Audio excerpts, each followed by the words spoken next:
North Korea, the most closed and secretive country in the world, where truth is manufactured, voices are silenced, and the past, present, and future all belong solely to the state. In this documentary, we will uncover the secrets of a regime that controls the lives of millions from birth until death. Kim Jong-un, the supreme leader of North Korea. He took over the regime in 2011 after the death of his father, Kim Jong-il. But this wasn't just a transfer of power, it was the beginning of a new era, even more brutal than before. He calls himself the guardian of the nation. But under his rule, the people live like prisoners in their own country. There is no freedom of speech, no freedom of thought. In North Korea, there is no justice, there is punishment by bloodline. If someone dares to speak against the government, or even whispers a complaint, not just they, but their entire family suffers.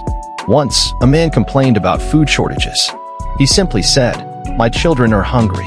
The very next day, his 2 children were taken from school. His wife was sent to Camp 22, North Korea's most feared death camp. People there don't die of hunger. They die because hope itself is taken away. No one ever comes back. Camp 22 is a place where people are treated worse than animals. Forced labor, starvation, and mental breakdowns are part of the daily routine. These camps don't exist on any map, but thousands have died there, silently. When children are born in North Korea, they grow up knowing only one name. Kim Il-sung, Kim Jong-il, Kim Jong-un. From childhood, they're taught that the leader is a divine figure. Every morning in school, they sing his praises. Textbooks on history, science, even geography, all revolve around the Kim family. In their world, even an electron moves by the will of the leader. And every question has only one answer, Kim Il-sung. The biggest subject in classrooms? Praising the great leader. If a student forgets to clean the leader's portrait, their parents could be punished. One defector revealed their textbook claimed, Kim Jong-il created the first world map. Lies repeated so often, they become truth. And in every mind, just one belief remains. The leader can never be wrong. The result of this mental prison? The people know nothing about the outside world. They believe the world depends on their leader. In North Korea, you can only wear what the state allows. Fashion is not a personal choice, it's a political statement. Clothing is censored. Hairstyles are state-approved. Boys are banned from wearing jeans, t-shirts with Western logos, or anything modern. They must wear dark, plain formal clothes. Only 28 government-approved hairstyles are allowed. Long or styled hair is considered reactionary behavior, a sign of disloyalty. Girls cannot wear jeans, pants, or fitted tops. They are only allowed traditional skirts, blouses, and uniform-style clothing. Makeup, high heels, and Western fashion are banned, unless you're part of the elite or a propaganda girl group. Hairstyles are strictly limited, mostly braids or conservative short cuts. Open hair or colored highlights are labeled as immoral and influenced by capitalism, and can be punished. Driving a car is a distant dream for the common person. Only soldiers, government officials, or people close to the regime are allowed to drive. Everyone else walks or rides bicycles, whether it's freezing snow or scorching heat. The government controls the ration system entirely. Food is distributed for free, but the quantity and quality depend on your political loyalty. Elite officers and soldiers get the best rations. Ordinary citizens receive little and often incomplete.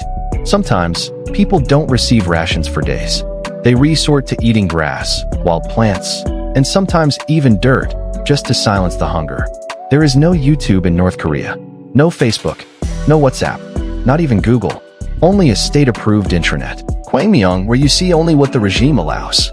Watching a South Korean drama in secret? That's considered treason, punishable by death. Once, a 17-year-old girl listened to South Korean music on a USB. Her mother only saw it, said nothing.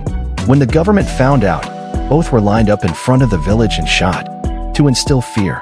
Kim Jong-un is not just a leader in North Korea. Saying his name is like a religious act. Every home must have his portrait. Cleaning it daily is mandatory. Once, a woman's house caught fire. When firefighters asked what she saved, she said, "My children." She was arrested on the spot because she hadn't saved the leader's portrait. She was charged with treason and sentenced to 25 years in prison. Kim lives with private jets, luxury wine, imported goods, and even cheese flown in from Paris. But his people survive by eating grass. If anyone tries to escape North Korea, the border guards have shoot-on-sight orders. If they're caught alive, their entire family is punished.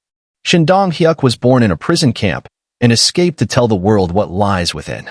His mother and brother were burned alive in front of him to teach him a lesson.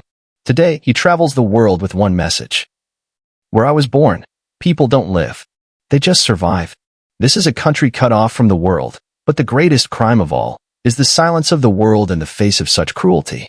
As long as we keep speaking out, their silence will keep screaming.